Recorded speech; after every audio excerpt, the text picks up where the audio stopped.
बंदी छोड़ सतगुरु रामपाल जी परमेश्वर जी की जय हो।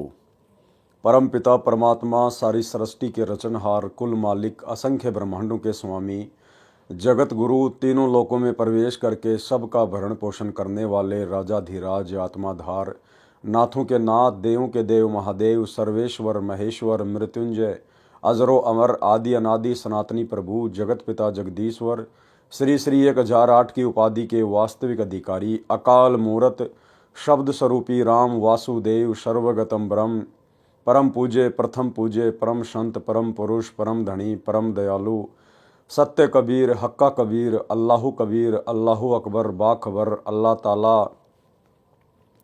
जगत के तारणहार जगत के मुक्तिदाता जगत के जगन्नाथ हारे के सहारे हिंदुओं के राम मुसलमानों के अल्लाह सिखों के वाहिगुरु ईसाइयों के मसीह दया के सागर दयानिधि करुणा के सागर करुणानिधि स्वयंभू परिभू संकट मोचन कष्ट हरण मंगल करण दुख भंजन अविगत कबीर निर्विकार निर्विषम परमात्मा अलय अलेख सतगुरु आदि अनादि सतगुरु असली मर्यादा पुरुषोत्तम असली राम असली कृष्ण असली घनश्याम असली मुरारी राजाओं के राजा महाराजाओं के महाराजा शहंशाहों के शहंशाह सम्राटों के सम्राट भगवानों के भगवान अल्लाहों के अल्लाह प्रभुओं के प्रभु मसीहाओं के मसीह सच्चे वाहिगुरु बाबाओं के बाबा पीरों के पीर सेठों के सेठ जगत सेठ सावड़सा सेठ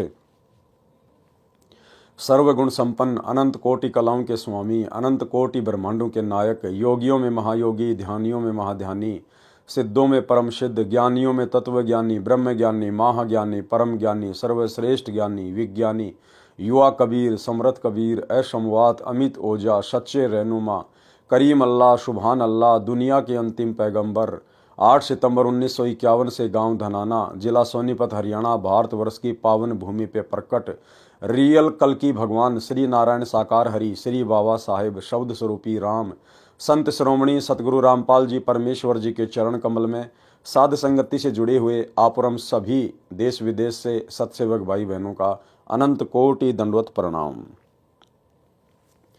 सत्साई भाई और बहनों, दया पूज्य गुरुदेव भगवान की सतगुरु रामपाल जी परमेश्वर जी की सारी सृष्टि के रचनहार की भाई और बहनों, इस कलयुग की बिचली पीढ़ी में साध संगति से जुड़कर गुरुदेव भगवान के विशेष आशीर्वाद से आप और हम सभी सत्सेवक आत्माएं अपनी आत्मा के कल्याणार्थ हेतु भक्ति मार्ग पर मोक्ष प्राप्ति के लिए निरंतर आगे की ओर बढ़ रहे हैं। भाई और बहनों, पूज्य गुरुदेव भगवान की आप और हम सभी आत्माओं पर विशेष कृपा है, रजा है, जो गुरुदेव ने हमें भक्ति मार्ग के ट्रेनिंग सेंटर साध संगति से जोड़ा हुआ है। साध संगति से जुड़कर हमें भक्ति मार्ग से संबंधित गहरी गहरी जानकारियां प्राप्त हो रही हैं। आप और हमारा विश्वास अपने ही गुरु को इष्ट मानकर दिन प्रतिदिन उनके चरणों में बढ़ता ही जा रहा है। तो भाई और बहनों, पूज्य गुरुदेव जी के कर कमल से लिखित पवित्र पुस्तक मुक्ति बोध के ऊपर वीडियो बनाने की श्रृंखला जारी है। इसी श्रृंखला में आज हमारा ये 22वें नंबर का वीडियो है। प्रत्येक वीडियो में सतगुरुदेव भगवान के आशीर्वाद से हमें भक्ति मार्ग से संबंधित बहुत कुछ बातें सीखने और समझने को मिलती हैं। तो चलिए आज के वीडियो में हम आगे बढ़ते हैं। पवित्र ग्रंथ मुक्ति बोध पेज नंबर 239 दुर्वासा तथा अम्बरीश की कथा का सारांश। यानी हमने पिछले एपिसोड में वीडियो नंबर 21 में दुर्वासा ऋषि और राजा अम्बरीश के विषय में जो कथा सुनी, अब उस कथा का सारांश क्या है। संत गरीबदास जी ने वाणी में बताया है कि गरीब डेरे डांडे खुश रहो खुसरे लहन मोक्ष ध्रुव प्रहलाद उधर गए फिर डेरे में क्या दोष। अर्थात जो साधक घर त्याग कर कर्म सन्यासी होकर साधना करते हैं। कर्म सन्यासी क्या होता है? जो हर प्रकार के काम धंधों से सामाजिक और पारिवारिक जिम्मेदारियों से अपने आप को मुक्त मान लेता है, जो एकांत में जाके साधना करता है, उसको कहते हैं कर्म सन्यासी। एक होता है कर्म योगी, यानी अपना जो कार्य है, जो जिम्मेदारियां हैं, जो कर्म है, उनको करते करते घर में रह के भक्ति करना, उसको कहते हैं कर्म योगी। जो साधक घर त्याग कर कर्म सन्यासी होकर साधना करते हैं, ब्रह्मचारी रहे हैं तथा वन में ही निवास करते हैं, वे मानते हैं कि परमात्मा ऐसे ही प्राप्त होता है। सामान्य व्यक्ति की धारणा भी यही होती है कि परमात्मा की प्राप्ति तो उन्हीं को होती है जो घर त्याग कर मोह माया को छोड़कर जंगल में चला जाता है। इसका समाधान इस वाणी में संत गरीबदास जी ने किया है। कहा है कि अपने डेरे यानी घर, डांडे यानी घेर, घेर वह स्थान होता था जिसमें किसान लोग पशु बांधते थे तथा उसमें केवल पुरुष निवास करते थे। घर में केवल स्त्रियां निवास करती थी। मेल फीमेल का भिन्न स्थान बनाया जाता था। जो कुंवारे पुरुष होते थे यानी जो बैचलर होते थे वे अपने घेर में ही रहा करते थे। जो विवाहित होते थे यानी जो मैरिड होते थे वे ही रात्रि में अपनी पत्नियों के पास जा सकते थे। इसलिए कहा है कि अपने घर या घेर में खुशी के साथ रहो। यदि ब्रह्मचारी जीवन बिताने मात्र से मुक्ति मिले तो खुसरे यानी हिजड़े मुक्त क्यों नहीं होते जो जन्मजात ब्रह्मचारी हैं। आप ये भी मानते हो कि ध्रुव तथा प्रहलाद दोनों भक्तों का उद्धार हो गया, वे पार हो गए, उनकी मुक्ति हो गई। ये दोनों भगत घर में रहे, विवाह करवाया, बच्चे उत्पन्न किए और मुक्ति भी पाई।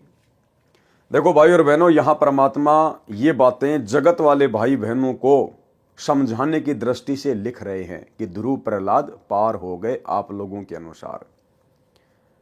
लेकिन वास्तव में ध्रुव प्रहलाद पूर्ण मोक्ष प्राप्त नहीं कर पाए हैं।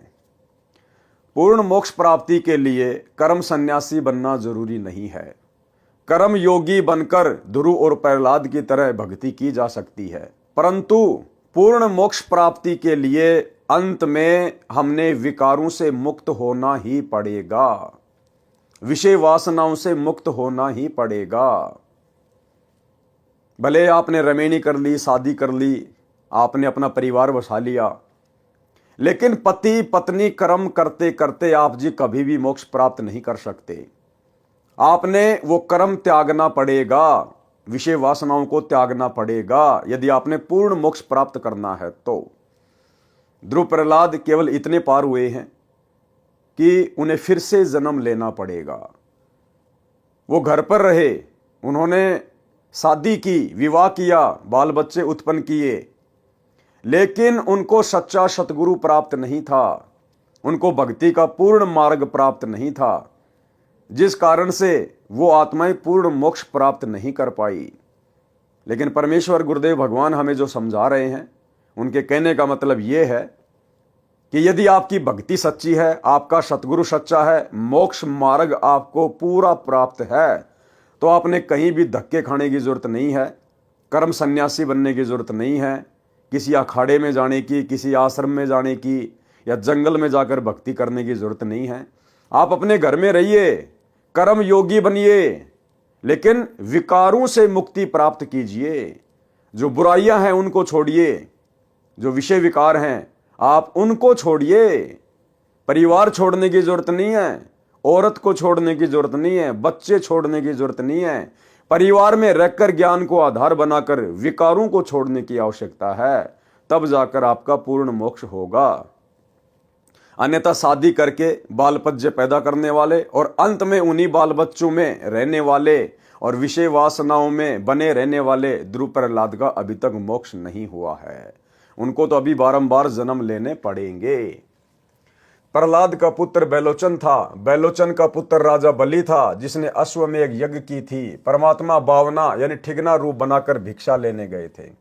परमात्मा कबीर जी द्वारा बताई सत्य साधना बिना मोक्ष नहीं होता। परमात्मा कबीर जी के द्वारा बताई गई सत्य साधना के बिना मोक्ष नहीं होता। ब्रह्मा विष्णु शिव तथा काल ब्रह्म व अक्षर पुरुष को इष्ट मानकर साधना करने से जीव का जन्म मरण समाप्त नहीं होता, इसलिए उसे परम शांति नहीं मिलती, न सनातन परम धाम यानी शाश्वत स्थानम प्राप्त होता है, जिसके विषय में गीता अध्याय 18 श्लोक 61-62 में कहा है कि गीता ज्ञानदाता काल ब्रह्म ने अपने से अन्य परमेश्वर की महिमा बताई है। उसी परमेश्वर की शरण में जाने से परम शांति होती है। किस परमेश्वर की शरण में जाने से? उस तत्वदर्शी संत की शरण में जाने से, उस कबीर भगवान की शरण में जाने से परम शांति होती है। तो भाई अगर आप कबीर भगवान मानते हैं उस डाढ़ी मूंछ वाली कबीर जी की समझे जाने वाली नकली फोटो को, तो भाई उसके भरोसे तो आपको कभी भी परम शांति नहीं हो सकती। क्योंकि आप कभी भी उनकी शरण में नहीं जा सकते। यदि आप उसी दाढ़ी मूछ वाले रूप को ही कबीर जी मान रहे हैं तो, क्योंकि वो वर्तमान में ना प्रकट है ना प्रकट हो सकता है। उस रूप में तो परमेश्वर जी ने 650 साल पहले लीला की थी। अब वर्तमान में आपको वो दाढ़ी मूछ वाला कबीर देखने को नहीं मिलेगा, जबकि गीता ज्ञानदाता कहता है कि उसकी शरण में जाने से परम शांति मिलेगी, मोक्ष मिलेगा। शरण का मतलब उससे नाम दीक्षा लेकर भक्ति करने से। तो उस दाढ़ी मूछ वाले कबीर के भरोसे तो आप जी भाई साहब कभी भी सतलोक नहीं जा सकते, यदि आप उस दाढ़ी मूछ वाले रूप को ही कबीर जी मानते हैं तो। लेकिन इसके बावजूद आज हमें शरण प्राप्त हो चुकी है हमारे पूज्य गुरुदेव भगवान की। ये वही कबीर परमेश्वर हैं जो 650 साल पहले हम जिस फोटो में जो रूप देखते हैं दाढ़ी मूछ वाला, उस रूप में इन्हीं परमेश्वर ने, सतगुरु रामपाल जी भगवान ने वो लीला की थी। आज पुनः वही कबीर परमात्मा गुरुदेव के रूप में धरती पे प्रकट है। इसलिए आज इनकी शरण में आने से हम परम शांति प्राप्त कर सकते हैं। ये है वो तत्वदर्शी संत। उसी परमेश्वर की शरण में जाने से परम शांति होती है तथा अमर लोक यानी सतलोक प्राप्त होता है। उदाहरण, राजा अम्बरीश श्री विष्णु जी के अच्छे भगत थे, घर में रहते थे, बाल बच्चेदार थे। उनकी भक्ति की शक्ति के सामने कर्म सन्यासी दुर्वासा ऋषि भी हार गया था। चरण पकड़कर अपनी जीवन रक्षा की भीख मांगी थी। वही अम्बरीश वाली आत्मा त्रेता युग में राजा जनक हुए, जो घर में रहते थे तथा विवाहित थे, सीता जी के पिता थे। उनकी भक्ति के सामने कर्म सन्यासी वनवासी ऋषि सुखदेव, पुत्र ऋषि कृष्ण द्वैपायन यानी वेद व्यास ने हार मानी और दीक्षा लेकर राजा को गुरु बनाकर स्वर्ग जाने की व्यवस्था की। यानी जो कर्म योगी थे और जिनको शत भक्ति प्राप्त थी, उनके सामने अपने आप को जो कर्म सन्यासी समझते थे, घर छोड़कर ब्रह्मचारी रहकर तपस्या करते थे, साधना करते थे, उन कर्म सन्यासियों ने कर्म योगियों के सामने घुटने टेके, उनको अपना गुरु धारण किया। तो मात्र घर छोड़ने से भक्ति सफल नहीं होती, मात्र ब्रह्मचार्य का पालन करने से परमात्मा प्राप्ति नहीं होती। हमने कर्म योगी बनकर भक्ति करनी है।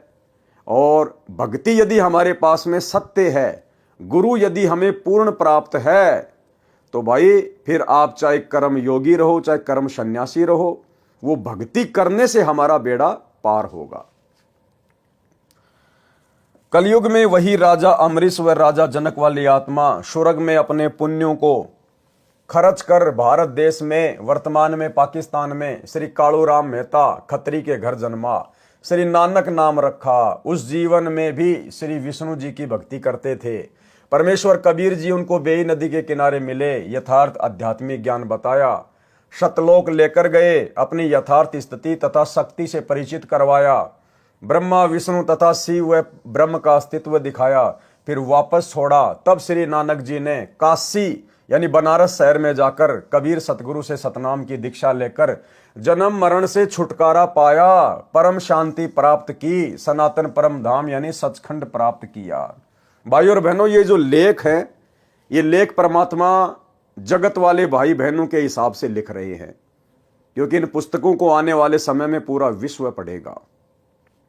तो किसी को कोई शंका ना हो जाए कि कबीर परमात्मा की भक्ति से मोक्ष नहीं होता। लेकिन जब हम उनकी शरण में आ जाएंगे, यानी जब हम पूज्य गुरुदेव जी की शरण में आ जाएंगे और हम इनके तत्व ज्ञान को समझने लग जाएंगे, तो हमारी नजर में ये लेख कुछ अलग ही अर्थ लेकर आएगा। यानी गुरुदेव भगवान ने बताया कि वे समान रूप से सबके लिए सत्संग करते हैं और जिसकी जैसी बुद्धि विकसित होती है वो उसी प्रकार से सत्संग को पकड़ लेता है। तो सामान्य तौर पर तो परमात्मा ने जगत वालों के लिए लिख दिया कि कबीर परमात्मा की शरण में आकर नानक जी ने पूर्ण मोक्ष प्राप्त किया, जन्म मरण से मुक्त हो गए। लेकिन इन्हीं वाणियों को अब आप और हम दूसरे तरीके से समझेंगे कि वास्तव में गुरुदेव ये लेख किस आधार से लिख रहे हैं और किस आत्मा को क्या समझाना चाहते हैं। रियल में गुरुदेव भगवान ने बता दिया कि ये वर्तमान बिचली पीढ़ी का समय मोक्ष प्राप्ति का समय है। आज से पहले परमात्मा ने किसी को भी पूर्ण मोक्ष की प्राप्ति नहीं करवाई। जितनी भी महान महान आत्माएं हैं, नानक जी से लेकर धर्मदास, पंडित रामानंद जी, मीराबाई जी, अर्जुन सरजुन, ये सभी आत्माएं वर्तमान में पुनः मानव जन्म लेंगी। कुछ आत्माएं ले चुकी हैं।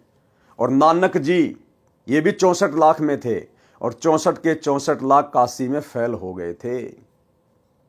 और गुरुदेव ने 74 नंबर का जो विशेष संदेश है हिसार जेल से आया हुआ, उसमें बिल्कुल क्लियर कर दिया है कि नानक जी को वर्तमान में मनुष्य जन्म मिल चुका है। आपको कल के 21 नंबर के पार्ट में भी वो क्लिप दिखाई थी, सुनाई थी, एक बार फिर से सुन लीजिए। परमेश्वर ने नानक जी के सभी जन्मों का उल्लेख किया है कि सतयुग में राजा अमरीश था, त्रेता में राजा जनक बना और फिर बाबा नानक के रूप में जन्मा। और अगर अब उसको नाम नहीं मिलता, परमात्मा की शरण में नहीं आता, तो फिर 84 में जाता। तो इस सत्संग को ध्यान से सुनिए, आपको क्लियर हो जाएगा कि वर्तमान में नानक वाली आत्मा सतगुरु रामपाल जी की शरण में आ चुकी है और उपदेश लेकर अपनी सत भक्ति कर रही है। सुनिए। 3 लोक का राज जय जीव को कोई दे, लाख बधाई क्या करे जय नहीं नाम ते ले। जैसे राजा अमरीश राजा थे और वो भक्ति ना करी तो करनी चाहिए थी, मर गया, राज छूट गया। कोई पुण्य शेष रह रहे थे, फिर राजा जनक बन गया, भक्ति से फिर बाबा नानक बन गया। अरीब जब नाम ना मिलता तो 84 में जाते और फिर ये जीवन भी ऐसे नष्ट हो जाता। अरीब जब नाम ना मिलता तो 84 में जाते और फिर ये जीवन भी ऐसे नष्ट हो जाता। अरीब जब नाम ना मिलता तो 84 में जाते और फिर ये जीवन भी ऐसे नष्ट हो जाता। तो भाइयों और बहनों, समझदार को तो संकेत ही काफी होता है। परमात्मा के सत्संगों में पहली कक्षा से लेकर पीएचडी तक का ज्ञान होता है। जिस आत्मा की जैसे जैसे बुद्धि विकसित होती चली जाएगी, उन सत्संगों का उसी हिसाब से अर्थ निकालती चली जाएगी। तब श्री नानक जी ने काशी शहर में जाकर कबीर सतगुरु से सतनाम की दीक्षा लेकर जन्म मरण से छुटकारा पाया, परम शांति प्राप्त की, सनातन परम धाम यानी सचखंड प्राप्त किया। काल ने ऋषि दुर्वासा को प्रेरित किया था ताकि अमरीश सत्य साधना त्याग दे और इसका इसी जन्म में पतन हो जाए। देखो, दुर्वासा ऋषि राजा अमरीश के वहां घर पर क्यों गया, महल में क्यों गया, और क्यों उसने वहां जाकर बकवाद करी कि तूने मेरे बिना भोजन कैसे कर लिया, मैं तेरे को श्राप देता हूं। काल प्रेरणा से, काल ने दुर्वासा ऋषि में प्रेरणा करके और सत्य साधना करने वाले राजा अमरीश को विचलित करने के लिए, डराने के लिए, वो सत्य साधना छुड़वाने के लिए भेजा था दुर्वासा को। और भाइयों और बहनों, हमने भी शांत स्वभाव दर्शाते हुए नेक नीति और आदर के साथ में जो एक भगत के गुण होते हैं, लक्षण होते हैं, क्योंकि राजा अमरीश को अपने इष्ट पर विश्वास था, उसको अपनी भक्ति पे विश्वास था। वो किसी के शराप देने से, किसी के डराने से, ज्यादा ऊंचा बोलने से भयभीत नहीं हुए, क्योंकि उन्हें अपने ईश में सबसे ज्यादा समर्थता नजर आती थी। और परमेश्वर ने उसके इस विश्वास को देखते हुए फिर उसकी रक्षा भी की। तो इसी प्रकार भाइयों और बहनों, वर्तमान में हमने भी हर प्रकार से लोक लाज से संघर्ष करना है, घर परिवार और समाज वालों से संघर्ष करना है। लड़ना नहीं, झगड़ना नहीं, विचलित नहीं होना, अपना आपा नहीं खोना, जोश में आकर होश नहीं खोना। हमने अपने गुरुदेव भगवान पर विश्वास रखना है कि मेरा रक्षक मेरा गुरु है और मेरे गुरु से बड़ा समर्थ, निर्विकार, निर्भय सृष्टि में और दूसरा कोई नहीं है, जो कि परम सत्य है। तो फिर हमारा कोई बिगाड़ क्या लेगा? दुनिया चाहे कितना ही क्यों ना भोके, अगर हम इस भक्ति रूपी हाथी पे बैठे हैं, हमें विश्वास है, तो फिर कुत्ते चाहे कितना ही भोके, समाज चाहे कितना ही भोके, रिश्तेदार कितना ही भोके, अनुपदेशी आपको कितना ही भयभीत करें, वे हमारा कुछ भी नहीं बिगाड़ पाएंगे। काल ने ऋषि दुर्वासा को प्रेरित किया था ताकि अमरीश सत्य साधना त्याग दे और इसका इसी जन्म में पतन हो जाए, यानी बेड़ा गर्क हो जाए। परमात्मा कबीर जी ने राजा अमरीश की सत्य साधना की रक्षा की। काल नहीं चाहता कि जीव सत्य साधना करे। पारक के अंक की वाणी नंबर 185 से 192 में गरीब बंजारे के बैल जो फिर देश परदेश, जिनके संग न साथ हूँ जगत दिखावे भेष। यानी जो पाखंडी हैं, सत्य साधना करते नहीं है, देश विदेश में मांगते फिरते हैं, मान बढ़ाई के भूखे हैं, परमात्मा कहते मैं उनके साथ में नहीं हूँ। गरीब आजिज मेरे आसरे, मैं आजिज के पास। आजिज यानी जो मेरा प्यारा भगत है वो तो मेरे आसरे रहेगा। क्या कहते हैं गुरुदेव? जो मेरा प्यारा भगत है वो तो मेरे आसरे रहेगा, और मैं आजिज के पास, और मैं उस प्यारी आत्मा के सदा साथ में, सदा पास में रहता हूं। गैल गैल लाग्या फिरूं जब लग धरणी आकाश। गरीब नारद से साधु सती, अति ज्ञाता परवीन, एक पलक में बह गए मन में बाकी मलिन। गरीब दुर्वासा अमरीश कह गए ज्ञान गुण डार, चरण कंवल शिक्षा लई तुम ईश्वर प्राण उधार। गरीब बख्शो प्राण दया करो, पीठ लगाओ हाथ, उर मेरे में ठंडी होए शीतल की जेगात। गरीब अमरीश मैं कहता हाँ बिहन से बदन खुलाश, तुम ऋषि मेरे प्राण हो मैं हूं तुम्हारा दास। यानी दुर्वासा ऋषि ने इतनी बदसलूकी की राजा अमरीश के साथ में, उसके बावजूद भी राजा अमरीश ऋषि दुर्वासा से नाराज नहीं हुए और कहा कि मैं तो आपका दास हूं, जैसा आपने किया वैसा परिणाम आपको मिल गया। गरीब चक्र सुदर्शन शीस धरी, दीजियो भक्ति की आन, मैं चेरा चरणा रहूं बख्शो मेरे प्राण। और वर्तमान में क्या हो रहा है भाइयों और बहनों? वर्तमान में भगत ये तत्व ज्ञान लेकर, छोटी छोटी बातों को लेकर एक दूसरे के साथ में इस कदर राग द्वेष ईर्ष्या में उलझे पड़े हैं कि पता नहीं जैसे कोई मेरे जन्म जन्मों का शत्रु है, जन्म जन्मों का शत्रु। अरे भैया, अगर आप किसी भगत के विचारों से सहमत नहीं हैं, अगर किसी भगत ने आपके साथ में धोखा कर दिया, छल कपट कर दिया, तो भैया आप उस भगत को छोड़िए ना। आप परमात्मा की मर्यादाओं को क्यों तोड़ रहे हैं? आप परमात्मा के सत्संग रूपी विधान के खिलाफ क्यों उसके साथ ऐसा व्यवहार कर रहे हैं? अगर आपको लगता है कि इस भगत से मेरे विचार मेल नहीं खाते हैं, तो उस भगत से बातचीत बंद कर दीजिए, मिलना जुलना बंद कर दीजिए। फिर लग जाएंगे उसके पीछे काले कुत्ते की तरह मोबाइल में वीडियो बनाने में, पंपलेट बनाने में, वो ऐसा ये ऐसा, वो ठग है, वो ये है, फिर अपने और ज्यादा वो क्रम फोड़ता है। राजा अमरीश से शिक्षा लेनी चाहिए ऐसे बुद्धिहीन भक्तों को। अरे दुर्वासा ऋषि ने तो राजा अम्बरीश को मारने के लिए चक्र सुदर्शन छोड़ दिया था, उसके बावजूद भी राजा अम्बरीश ने उसको यही कहा कि मैं तो आपका दास हूं, आप तो मेरे लिए आदरणीय हैं, आपको तो केवल आपके कर्म मिले हैं, मैं क्या कर सकता हूं इसमें। यानी राजा अम्बरीश ने अपने मन में दुर्वासा ऋषि के प्रति कोई वैर भाव पैदा नहीं किया। तो भाइयों और बहनों, आज हमें तो तत्व ज्ञान मिल गया है, और ये तत्व ज्ञान मिलने के बाद भी ज्यादातर भगत छोटी छोटी बातों को लेकर आपस में राग द्वेष ईर्ष्या में फंसे हुए हैं। भाई कैसे परमात्मा प्राप्त करेंगे? गरीब चक्र सुदर्शन पकड़ कर अमरीश बैठाए, दुर्वासा पर मेहर करी चलो भक्ति के भाई। सरलार्थ, परमात्मा ने कहा है कि मेरा सिद्धांत है कि जो हरियाई गाय की तरह इधर उधर दुनिया को ठगते फिरते हैं, मैं उनके साथ नहीं हूं। क्या विधान बताया गुरुदेव ने?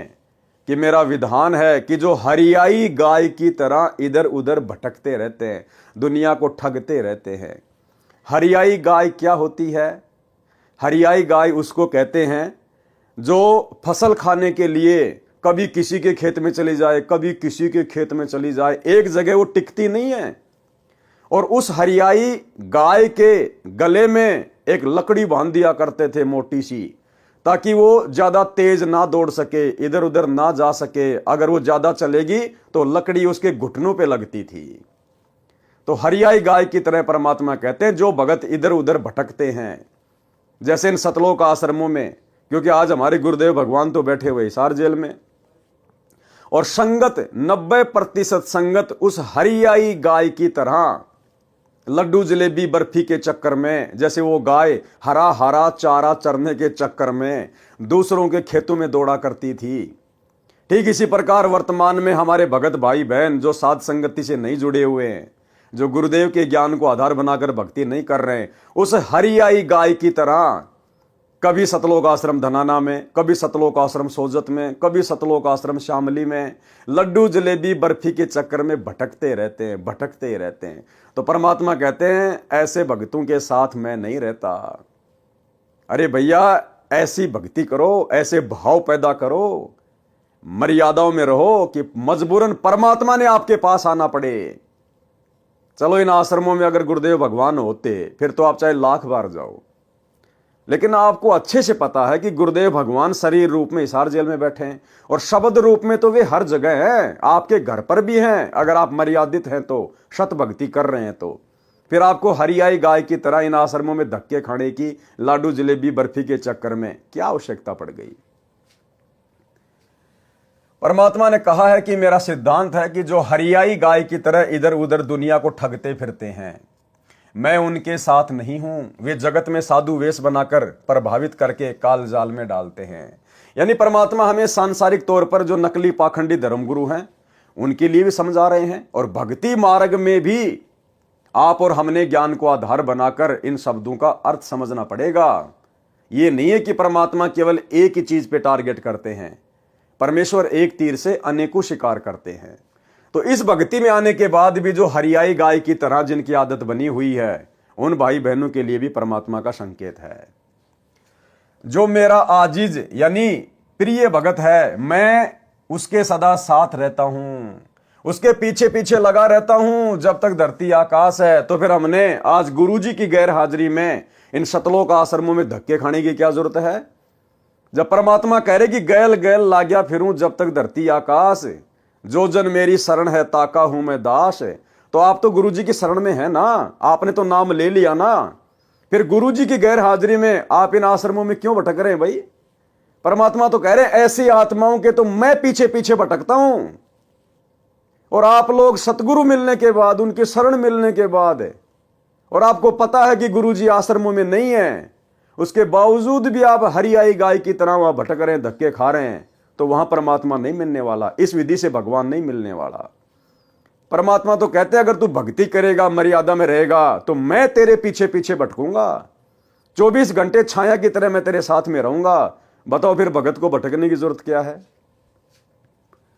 जो मेरा आजीज यानी प्रिय भगत है, मैं उसके सदा साथ रहता हूं, गेल गेल यानी पीछे पीछे लगा रहता हूं जब तक धरती तथा आकाश है। इसलिए हम सत्सेवक भाई बहन मर्यादाओं पर ज्यादा जोर देते हैं, गुरु को प्रसन्न करने की तरफ ज्यादा ध्यान देते हैं, ताकि हमें कहीं भटकने की जरूरत ना पड़े और पल पल सतगुरु हमारे साथ में शब्द रूप में रहे। नारद जी साधना करने वन में गए थे, 12 वर्ष साधना करके लौटे तो अपने पिता ब्रह्मा से कहा कि मैंने अपनी इंद्रियों पर काबू पा लिया है। ब्रह्मा जी ने कहा कि अच्छी बात है, परंतु अपनी उपलब्धि को बताना नहीं चाहिए। बिल्कुल भाई और बहनों, सही कहा ब्रह्मा जी ने, लेकिन वर्तमान में आप और हमें तत्व ज्ञान प्राप्त है, लाभ हानि का अच्छे से गुरुदेव ने हमें समझा दिया है। इसलिए यदि हमें किसी प्रकार की कोई उपलब्धि हो भी जाती है, यदि हम अपने विषय विकारों पर कंट्रोल प्राप्त कर भी लेते हैं, तो पहली बात तो हमें अंदर से पता है कि ये मेरे बस की बात नहीं थी, ये मेरे गुरुदेव भगवान के आशीर्वाद से ऐसा संभव हुआ है, और गुरुदेव भगवान ने ऐसा इसलिए किया ताकि मैं शांति से भक्ति कर सकूं। तो विषय विकारों पर कंट्रोल करने के बाद जो आत्मीय आनंद, जो शांति हम इस भक्ति मार्ग पर महसूस कर रहे हैं, प्राप्त कर रहे हैं, उस मकसद से तो हम दूसरे भगत भाई बहनों को समझा सकते हैं कि भाई देखो, वास्तव में भक्ति का आनंद तो उसी समय है जब हम विषय विकारों से दूर हट जाएंगे, और भाई इनके हटे बिना बात बनेगी नहीं। और भाई दास के ऊपर भी गुरुदेव भगवान की विशेष मेहर हुई है, परमात्मा ने इन विषय विकारों से दास को भी दूर कर दिया है भक्ति के लिए। तो इस प्रकार से तो हम समझा सकते हैं, दूसरों को बता सकते हैं, उनको भी अच्छे कर्मों के लिए प्रेरित करने के लिए। और एक होता है कि मैंने विषय विकारों पे विजय प्राप्त कर ली, हाँ मैंने अपनी पत्नी को अपनी बहन बना लिया, अब मैं काल के जाल में नहीं फंसने वाला, तो वो जरूर फंसेगा, क्योंकि वो अहंकार में बोल रहा है। तो इस मकसद से ब्रह्मा जी ने अपने पुत्र नारद को कहा था कि बेटा किसी और के सामने जिक्र मत करना, परंतु अपनी उपलब्धि को बताना नहीं चाहिए। आप श्री विष्णु जी से तो ये बात बिल्कुल ना कहना। नारद जी तो उमंग से भरा था, श्री विष्णु जी के पास गए, उनको अपनी साधना की सफलता बताई। अब बताओ, ये देवी देवता भाई और बहनों, आप और हमारे से भी नैतिक ज्ञान में नीचे गिरे हुए हैं। ब्रह्मा जी का बेटा नारद, और जब नारद ने अपनी उपलब्धि अपने पिता को बताई तो ब्रह्मा जी ने आदेश दिया कि बेटा विष्णु को तो विशेष तौर पर मत बताना, तेरे चाचा को तो बिल्कुल ही मत बताना। इसके बावजूद नारद जी सबसे पहले विष्णु जी के पास गए और सारी बात बता दी। तो कहां ये अपने बाप की बातें मानते हैं। तो भाई और बहनों, ऐसा का ऐसा लफड़ा, ऐसा का ऐसा झगड़ा ऊपर के लोकों में है। ऊपर कुछ भी विशेष नहीं है, यहां से भी ज्यादा आग लगी हुई है। परंतु अपनी उपलब्धि को बताना नहीं चाहिए। आप श्री विष्णु जी से तो ये बात बिल्कुल ना कहना। नारद जी तो उमंग में भरा था, श्री विष्णु जी के पास गए, उनको अपनी साधना की सफलता बताई। यानी अपने बाप की बात नारद जी ने नहीं मानी कि मैंने अपनी इंद्रियों पर काबू पा लिया है। यह कहकर कुछ देर बाद चल पड़े। श्री विष्णु जी ने एक मायावी शहर बनाया। किस विष्णु ने बनाया? इस विष्णु ने बनाया, सतगुरु रामपाल जी भगवान ने बनाया। तीनों लोकों में प्रवेश करके जो सबका पालन पोषण करते हैं, उस विष्णु भगवान ने, सतगुरु रामपाल जी ने, कबीर परमात्मा ने बनाया। श्री विष्णु जी ने एक मायावी शहर बनाया, क्योंकि भाई और बहनों, ये मायावी शहर नहीं बना सकते, क्योंकि ये केवल मैनेजर हैं, नौकर हैं, व्यवस्था संभालते हैं। और मैनेजर कभी भी फैक्ट्री नहीं खोल सकता, कंपनी नहीं खोल सकता, वो तो मालिक खोलता है, मैनेजर केवल व्यवस्था देखता है। श्री विष्णु जी ने एक मायावी शहर बसाया, उसमें राजा की लड़की का विवाह का स्वयंवर रचा। मनमोहक माहौल था। नारद ने सुने विवाह के गीत। नारद विवाह कराने के लिए अत्यधिक प्रेरित हुआ। अब बताओ, अपने पिता के पास तो जाके ढोल पीट रहा था, विष्णु के पास जाके ढोल पीट रहा था कि मैंने कामदेव पर विजय प्राप्त कर ली। और जैसे ही वहां शादी का माहौल देखा, तुरंत मन में उमंग पैदा हो गई शादी करवाने की। रूप के लिए, यानी अच्छी शक्ल प्राप्त करने के लिए, ताकि लड़की जल्दी प्रसन्न हो जाए और मेरे गले में वरमाला डाल दे। रूप के लिए भगवान विष्णु से उसका रूप मांगा। भगवान ने बंदर का मुख नारद को लगा दिया।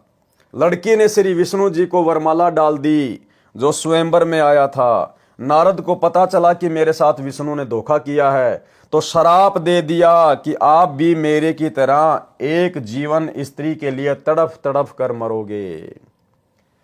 श्री रामचंद्र के रूप में विष्णु जी का जन्म अयोध्या के राजा दशरथ के घर हुआ। फिर वनवास हुआ। सीता पत्नी श्री राम भी वन में साथ गई। सीता का अपहरण हुआ। श्री राम ने सारा जीवन पत्नी के वियोग में बिताया। अब बताओ, ये ब्रह्मा विष्णु महेश काहे के समर्थ हैं, काहे के भगवान है ये। अरे भगवान के ऊपर किसी का श्राप काम करेगा क्या? जबकि अपने भतीजे का श्राप श्री विष्णु जी के ऊपर काम कर गया। ब्रह्मा विष्णु महेश तीनों भाई हैं। सबसे बड़ा ब्रह्मा, उससे छोटा विष्णु, उससे छोटा शंकर। और नारद जी ब्रह्मा जी का बेटा, यानी नारद जी विष्णु जी के कौन हुए? भतीजे। अब बताओ, नारद जी ने श्राप दे दिया और विष्णु जी उस श्राप को भोगने के लिए धरती पे आ गया रामचंद्र रूप में। तो ये काहे के समर्थ हैं? ये काहे के समर्थ है जो भगवान अपने भतीजे का दिया हुआ श्राप नहीं काट पाया? वो बताओ, आप और हमारे वो कर्म कहां से काट देगा? तो भाई और बहनों, इन कथाओं से साबित होता है, लेकिन ये कथा आज से पहले हमारे को समझ में नहीं आ रही थी, क्योंकि हमें सतगुरु प्राप्त नहीं था। सतगुरु ने हमारा ज्ञान योग नहीं खोला था। अब गुरुदेव भगवान ने अपनी शरण में लेकर हमें वो बुद्धि दी है, वो तत्व ज्ञान दिया है। अब उनके आशीर्वाद से हम इन चीजों को समझ पा रहे हैं, कौन कितना पानी में है, कौन कितना समर्थ है। पारक के अंक की वाणी नंबर 193 से 194। गरीब गण गंधर्व और मुनि जन 33 तत्व सार, अपने जन के कारण उतरे बारंबार। गरीब अनंत कोटि अवतार हैं, नोचित वे बुद्धि नाश, खाली खेल खलक में 6 ऋतु 12 मास। सरलार्थ, जितने भी देव गण मुनिजन 33 करोड़ देवता हैं, ये परमात्मा की भक्ति करके इस पद को प्राप्त हुए हैं। यदि इनके साथ भी कोई शरारत करके हानि पहुंचाता है, तो उसकी रक्षा के लिए भी परमात्मा कबीर जी ही सहायता करने के लिए ऊपर से आते हैं। इन 33 करोड़ देवी देवताओं के ऊपर, ब्रह्मा विष्णु महेश के ऊपर जिन्होंने कभी कलयुग की बिचली पीढ़ी में सतगुरु रामपाल जी भगवान की सत्य भक्ति की थी लेकिन पार नहीं हो पाए, जो देव पद को प्राप्त हो गए। जब इनके ऊपर कोई विशेष आपत्ति आती है, इन्हें कोई परेशान करता है, तो उस समय भी यही कबीर परमात्मा सतगुरु रामपाल जी भगवान भिन्न भिन्न रूप धारण करके इन देवी देवताओं की सहायता करते हैं। जैसे राम रावण युद्ध में रामचंद्र जी की विशेष आत्मिक पुकार पर जब रोने लग गया कि ये भगवान, ये राक्षस तो मर ही नहीं रहा, तब यही कबीर परमात्मा सतगुरु रामपाल जी भगवान आए और सूक्ष्म रूप बनाकर रावण की नाभि में तीर मारा। यदि इनके साथ भी कोई शरारत करके हानि पहुंचाता है तो उसकी रक्षा के लिए भी परमात्मा कबीर जी ही सहायता करने ऊपर से आते हैं, अवतरित होते हैं, अवतार धारण करते हैं। वे परमात्मा अपने जन यानी भगत जन के कारण बार बार अवतार लेते हैं। जैसे प्रहलाद भगत की रक्षा के लिए नरसिंह रूप धारण करके अचानक आए और अपना कार्य करके चले गए, यानी वो परमात्मा इनकी रक्षा के लिए या भक्ति मार्ग को चलाने के लिए सतलोक से किसी आत्मा को नहीं भेजता, बारंबार स्वयं ही अवतरित होता है, स्वयं ही अवतार धारण करता है। देखिए क्या लिखा है, तो उसकी रक्षा के लिए परमात्मा कबीर जी ही सहायता करने ऊपर से आते हैं, किसी को भेजते नहीं है सतलोक से, स्वयं ही ऊपर से आते हैं, अवतरित होते हैं, स्वयं ही अवतरित होते हैं, अवतार धारण करते हैं, स्वयं ही अवतार रूप में आते हैं। वे परमात्मा अपने जन यानी भगत जन के कारण बार बार अवतार लेते हैं। परमात्मा खुद ही बार बार अवतार लेते हैं, सतलोक से किसी को भेजते नहीं है। जैसे आज वर्तमान में सतलोक आश्रमों से जुड़े हुए हमारे भगत भाई बहनों को बहुत बड़ी गलतफहमी है कि सतगुरु रामपाल जी तो कबीर जी के भेजे हुए अवतार हैं, कबीर जी की भेजी हुई आत्मा है, कबीर जी के दास हैं। तो ये उनकी सबसे बड़ी गलतफहमी है। ये परमात्मा स्वयं ही अवतार धारण करके आता है, किसी को भेजता नहीं है, क्योंकि समर्थ ने किसी को भेजने की आवश्यकता नहीं है। जैसे प्रहलाद भगत की रक्षा के लिए नरसिंह रूप धारण करके अचानक आए और अपना कार्य करके चले गए। तत्व ज्ञानहीन प्रचारक जिनकी बुद्धि का नाश हो चुका है, वे केवल 9 अवतार मानते हैं। अरे मालिक तो संसार में 6 ऋतु 12 मास यानी सदा लीला करता रहता है। जैसे श्री नानक जी ने भी कहा है कि अंधुला नीच जाति परदेसी मेरा, छिन आवे तिल जावे और जाकी संगत नानक रहंदा क्यों कर मोंडा पावे। अर्थात जुलाहा जाति में प्रकट मेरा परदेसी परमात्मा कबीर एक पल में पृथ्वी पर दिखाई देता है, दूसरे क्षण में ऊपर सचखंड में होता है। बताओ फिर इनको अपना अवतार भेजने की जरूरत क्या है, किसी आत्मा को सतलोक से भेजने की जरूरत क्या है। एक पल में सतलोक में, एक पल में पृथ्वी पर। उस समर्थ परमात्मा कबीर जी की शरण में मैं नानक जी रहता हूं, उनकी था यानी उनका अंत कैसे पाया जा सकता है। भावार्थ है कि परमात्मा के तो अनंत अवतार हो चुके हैं, यानी अनंत बार परमात्मा इस पृथ्वी पर प्रकट हो चुके हैं। वह तो एक पल में पृथ्वी पर और दूसरे पल में सतलोक में आता जाता रहता है, यानी कभी भी प्रकट हो जाता है, कभी भी प्रकट हो जाता है, जैसे कि वर्तमान में प्रकट हैं। और हिसार जेल से जो विशेष संदेश नंबर 75 आया है अभी लेटेस्ट, इसमें गुरुजी ने बिल्कुल क्लियर कर दिया कि वो परमात्मा गरीबदास जी के समय प्रकट हुए और भाई वर्तमान में आपके सामने प्रकट है। पहचान सको तो पहचान लेना। सुनिए सत्संग। तो क्या बताते हैं, उत्तर दक्षिण पूर्व पश्चिम फिरता दाने दाने लो, और सर्व कला सतगुरु साहिब की हरि आए हरियाणे। गरीबदास जी के समय आए तेरी बारे भाई प्रगट सामने थारे, पहचाने जात पहचान लियो। गरीबदास जी के समय आए तेरी बारे भाई प्रगट सामने थारे, पहचाने जात पहचान लियो।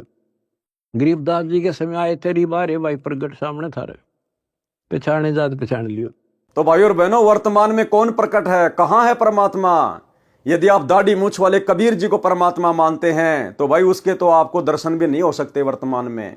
फिर क्यों कह रहे गुरु जी कि जो परमात्मा गरीबदास जी के सामने प्रकट हुए, गरीबदास जी के समय प्रकट हुए, वही परमात्मा आज भी प्रकट है तुम्हारी आंखों के सामने। पहचान सको तो पहचान लो। यानी गुरुदेव स्वयं के विषय में कह रहे, स्वयं के विषय में, कि तुम्हारा गुरु स्वयं ही कबीर परमात्मा है। वही कबीर परमात्मा जो गरीबदास जी को मिला था जिंदा बाबा के रूप में, वही आज तुम्हें सतगुरु रामपाल जी के रूप में प्राप्त है, धरती पे प्रकट है।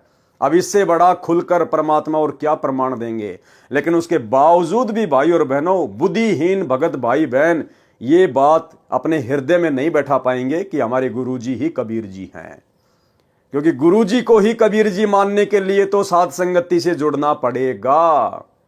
उस नकली दाढ़ी मूंछ वाले कबीर जी की फोटो को घर से बाहर निकालना पड़ेगा, अन्यथा आप कभी भी अपने गुरु को रियल कबीर नहीं मान सकते। और गुरु को रियल कबीर नहीं माना, प्रकट हुआ नहीं माना, तो आपका भाई मोक्ष नहीं हो सकता। पारक के अंक की वाणी नंबर 195 199। गरीब पीछे पीछे हरि फिरे, आगे संत सुजान, संत करे कोई सांच है, चारों युग परवान। गरीब साईं सरी के साधु हैं, इन समतुल नहीं और, संत करे सो होत हैं, साहिब अपनी ठोर। गरीब संतों कारण सब रचा, सकल जमी आसमान, चंद सुर पानी पवन, यज्ञ तीरथ और दान। गरीब जो बच्चा गऊ की नजर में, यो साईं को संत, हरिजन के पीछे फिरे, भगत वत्सल भगवंत। गरीब धारी मेरे संत की, मुझसे मिटे ना अंश, बुरी भली बाँचे नहीं, सोई हमरा वंश। अब ये जो चारों वाणियां हैं भाई और बहनों, और इन चारों वाणियों में जो संत शब्द का प्रयोग किया गया है, ये हमारे पूज्य गुरुदेव भगवान के लिए है। यानी ये स्वयं परमात्मा है, लेकिन अपने आप को परमात्मा से भिन्न दर्शाते हुए यहां पर ये वाणियां लिखी गई है, ताकि आप और हम ज्ञान को समझ सकें। तो गुरुदेव भगवान हमें ये कहना चाहते हैं, ये समझाना चाहते हैं कि वो कबीर परमात्मा जो अपना संत यहां नीचे भेजता है, आते तो वो खुद ही हैं संत के रूप में, लेकिन छुपाते हैं अपने आप को, कि वो परमात्मा यहां ज्ञान प्रचार के लिए, सतगुरु की भूमिका के लिए जो अपना संत भेजता है, फिर वो परमात्मा उस संत के साथ में रहता है। वो संत अपने मन में जो भी धारणा कर ले, वो परमात्मा फिर बीच में दखल नहीं देता, वो काम वैसा ही हो जाता है। सरलार्थ, अपने सच्चे भगत के साथ साथ पीछे पीछे परमात्मा रहता है। यानी संत रूप में जो तत्वदर्शी संत रूप में आता है, यहां अपने आप को छुपाते हुए परमात्मा दोहरी भूमिका करते हुए अपने ज्ञान को आप और हमारे तक पहुंचाने के लिए इस प्रकार से अपने आप को भिन्न दर्शा रहे हैं। अगर गुरु जी खुद कहें कि मैं कबीर हूं, तो कोई नहीं मानेगा ये बात। अब तो मान जाएंगे, क्योंकि अब तो हमें समझ में आ गया, परमात्मा ने समझा दिया। लेकिन 1994 में जब इन्होंने अपना ज्ञान देना शुरू किया, उस समय यदि ये कहते कि मैं कबीर भगवान हूं, मैं ही काशी वाला जुला हूं, तो कोई भी स्वीकार नहीं करते। इसलिए उस कबीर परमेश्वर ने अपने आप को एक संत रूप में ज्यादा दूसरों के सामने प्रदर्शित करना पड़ता है। उस आधार से वाणियां लिखी गई है कि अपने सच्चे भगत के साथ साथ पीछे पीछे परमात्मा रहता है। संत जो करते हैं, सच्चा कार्य करते हैं, यानी सही करते हैं, कभी किसी का अहित नहीं करते। कौन? पूर्ण संत। चारों युगों में प्रमाण रहा है कि संत सही क्रिया करते हैं, भलाई के शुभ काम करते हैं। सच्चे साधक परमात्मा के समान आदरणीय हैं। कौन सच्चे साधक? जो पूर्ण संत होते हैं, जो तत्वदर्शी संत होते हैं, वो परमात्मा के बराबर ही आदरणीय हैं। इनके समान अन्य की तुलना नहीं की जा सकती। परमात्मा अपने सच्चे भगत को अपनी शक्ति प्रदान कर देते हैं, अपने सच्चे भगत को, अपने सच्चे संत को। जैसे आज गुरुदेव अपने आप को छुपाते हुए सच्चे भगत की, सच्चे संत की भूमिका में हैं। परमात्मा अपने सच्चे भगत को अपनी शक्ति प्रदान कर देते हैं। परमात्मा कबीर जी कहते हैं कि मेरी बजाय इन संतों से मांगो। संत परमात्मा से प्राप्त शक्ति से अपने अनुयायियों की मनोकामना पूर्ण करते हैं, उनकी रक्षा करते हैं। परमात्मा कबीर जी उनके बीच में कोई दखल नहीं देते। यानी संत ने जो धारणा अपने मन में बना ली, जो आशीर्वाद अपने शिष्य को दे दिया, फिर परमात्मा बीच में कोई दखलंदाजी नहीं करता। क्यों? क्योंकि संत स्वयं ही परमात्मा होता है। कौन से मार्ग में? इस कबीर परमात्मा के सतलोक वाले मार्ग में, सत भक्ति मार्ग में, अन्य पाखंडियों की भक्ति में नहीं, तीन लोक की भक्ति में नहीं, केवल सतलोक वाली भक्ति में कबीर परमात्मा खुद ही संत रूप में होता है। इसलिए भला बीच में दखलंदाजी और कौन करेगा? इसलिए कहा है कि संत करे सो होत हैं, यानी तत्वदर्शी संत करे सो होत हैं, और साहिब अपनी ठोर। वो परमात्मा बीच में दखलंदाजी नहीं करता। परमात्मा ने भक्तों के लिए पृथ्वी तथा इसके सहयोगी सूर्य, आकाश, हवा व जल व अन्य ग्रह बनाए हैं ताकि वे भक्ति करके अपना कल्याण करवा सकें। तीर्थ स्थान भी भक्तों का साधना स्थल है। दान की परंपरा भी भक्ति में अति सहयोगी है, परंतु दान संत यानी गुरु को दिया जाता है। कुपात्र को दिया दान तो रण रे यानी अनुपजाऊ यानी बंजर भूमि में बीज डालकर खराब करने के समान है। परमात्मा कबीर जी ने कहा है कि कबीर गुरु बिन माला फेरते, गुरु बिन देते दान, गुरु बिन दोनों निष्फल है, भावे देखो वेद पुराण। अर्थात भगत को चाहिए कि पहले पूर्ण गुरु से दीक्षा ले, फिर उनको दान करे, उनके बताए मंत्रों का जाप यानी सुमरण करे। गुरुजी से दीक्षा लिए बिना भक्ति के मंत्रों के जाप की माला फेरना तथा दान करना व्यर्थ है। गुरु बनाना अति आवश्यक है। प्रमाण कबीर राम कृष्ण से कौन बड़ा, उन्हों भी गुरु कीन, तीन लोक के वेदनी गुरु आगे अधीन। आम सांसारिक लोग श्री ब्रह्मा विष्णु महेश से और उनके जो अवतार हैं, श्री राम रूप में आए, श्री कृष्ण रूप में आए, तो आम जो सांसारिक लोग हैं जो तत्व ज्ञान से अपरिचित हैं, वे श्री राम और श्री कृष्ण से तो बड़ा किसी को परमात्मा नहीं मानते, भगवान नहीं मानते। तो हमें गुरुदेव समझाना चाहते हैं कि तुम्हारे उन भगवानों ने भी गुरु धारण किया, गुरु से उपदेश लेकर भक्ति की, तब वापस अपने लोक में जा पाए सूक्ष्म शरीर में। फिर तुम वर्तमान में भाई बिना गुरु के कौन से खेत की मूली हो जो 84 लाख योनियों से और नरक से छूट जाओगे। कबीर राम कृष्ण से कौन बड़ा, उन्हों भी गुरु कीन, तीन लोक के वेदनी गुरु के आगे आधीन। अर्थात पृथ्वी के मानव, स्त्री और पुरुष श्री राम तथा श्री कृष्ण से बड़ा देवता किसी को नहीं मानते। उन दोनों ने गुरु जी से दीक्षा ली, तीन लोक के मालिक होते हुए भी उन्होंने गुरु बनाए। श्री कृष्ण जी ने ऋषि दुर्वासा जी को अध्यात्म गुरु बनाया। ऋषि संदीपनी उनके शिक्षक गुरु थे, यानी श्री कृष्ण जी के दो गुरु थे। एक तो संदीपनी ने केवल उनको अक्षर ज्ञान करवाया था, पढ़ाई लिखाई वाले गुरु थे। दूसरे दुर्वासा ऋषि जिन्होंने आध्यात्मिक ज्ञान की दीक्षा दी। श्री कृष्ण जी ने ऋषि दुर्वासा जी को आध्यात्म गुरु बनाया, ऋषि संदीपनी उनके शिक्षक गुरु थे। श्री रामचंद्र जी ने ऋषि वशिष्ठ जी को गुरु बनाया। वे दोनों त्रिलोकनाथ होते हुए भी अपने अपने गुरु के आगे आधीन भाव से पेश होते थे। फिर आम लोगों की क्या औकात है जो गंगा जी में डुबकी लगाने से, कुंभ में डुबकी लगाने से, किसी तीर्थों पर जाने से, मंदिर मस्जिद में जाने से और वे पाप मुक्त हो जाएंगे या वे उस स्तर की साधना का लाभ उठा पाएंगे? बिल्कुल नहीं। परमात्मा अपने भगत पर निरंतर दृष्टि रखते हैं कि कहीं कोई देव, भूत, पितर, प्रेत, गण, गंधर्व, राक्षस, यक्ष, यमदूत मेरे भगत को हानि ना कर दें। जैसे गाय अपने बच्चे यानी बछड़ी बछड़े पर निरंतर दृष्टि रखती है, चारा चरते समय भी एक आंख बच्चे पर ही लगी रहती है। यदि कोई अन्य पशु उसके बच्चे के निकट आता है तो वह यदि खुली होती है तो दौड़कर उस गैर पशु को टक्कर मारने दौड़ती है। जबकि हमारे गुरुदेव भगवान तो अबंध हैं, अबंध। हम रोज नित्य नियम में पढ़ते हैं, गरीब ऐसा सतगुरु हम मिल्या, बेपरवाह अबंध, परम हंस पूर्ण पुरुष, रोम रोम रविचंद। यदि रस्से से बंधी होती है तो भी अपनी प्रतिक्रिया दिखाती है, जहां तक उसका रस्सा जाने देता है वहां तक उस अन्य पशु को टक्कर मारने दौड़ती है। परमात्मा भगत वत्सल है, भक्तों के रक्षक व प्रिय हैं। वे भक्तों के पीछे पीछे फिरते रहते हैं। परमात्मा भक्तों के पीछे पीछे फिरते रहते हैं। भाई जब खुद भगवान हमारे पीछे पीछे फिरते रहते हैं तो भला फिर हमने वर्तमान में परमात्मा की गैर हाजिरी में, गुरुदेव की गैर हाजिरी में उन आश्रमों में जाके धक्के खाने की जरूरत क्या है? भाई यदि हम भगत हैं, सही भक्ति कर रहे हैं, मर्यादा में हैं, तो ऐसे भगत के जब परमात्मा खुद ही पीछे पीछे फिरता रहता है तो हमने वर्तमान में गुरुजी की गैर हाजिरी में इन सतलोक आश्रमों में धक्के खाने के लिए क्यों जाना? या वो जाएंगे जिनको अभी तक ये ज्ञान समझ में नहीं आ पाया है। क्योंकि परमात्मा कहते हैं गोता मारूं सुरग में जा बैठूं पाताल, और गरीब दास ढूंढता फिर वो अपने हीरे मोतीलाल। बताओ, जो परमात्मा खुद ही भगत के पीछे पीछे रहता है, साए की तरह साथ में रहता है, शब्द रूप में पल पल साथ में रहता है, तो फिर भगत ने कहीं धक्के खाने की क्या जरूरत है? धक्के वो खाएगा जो कस्तूरी वाले हिरण की तरह अभी तक कस्तूरी को पहचान नहीं पाया।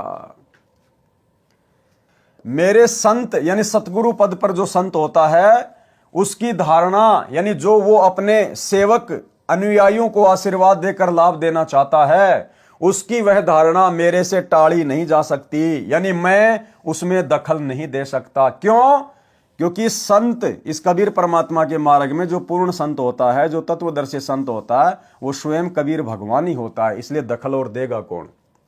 परंतु मेरे भगत यानी संत को मर्यादा का ध्यान रखना अनिवार्य है, लेकिन अपने भेजे गए संत के लिए भी मर्यादा अनिवार्य है।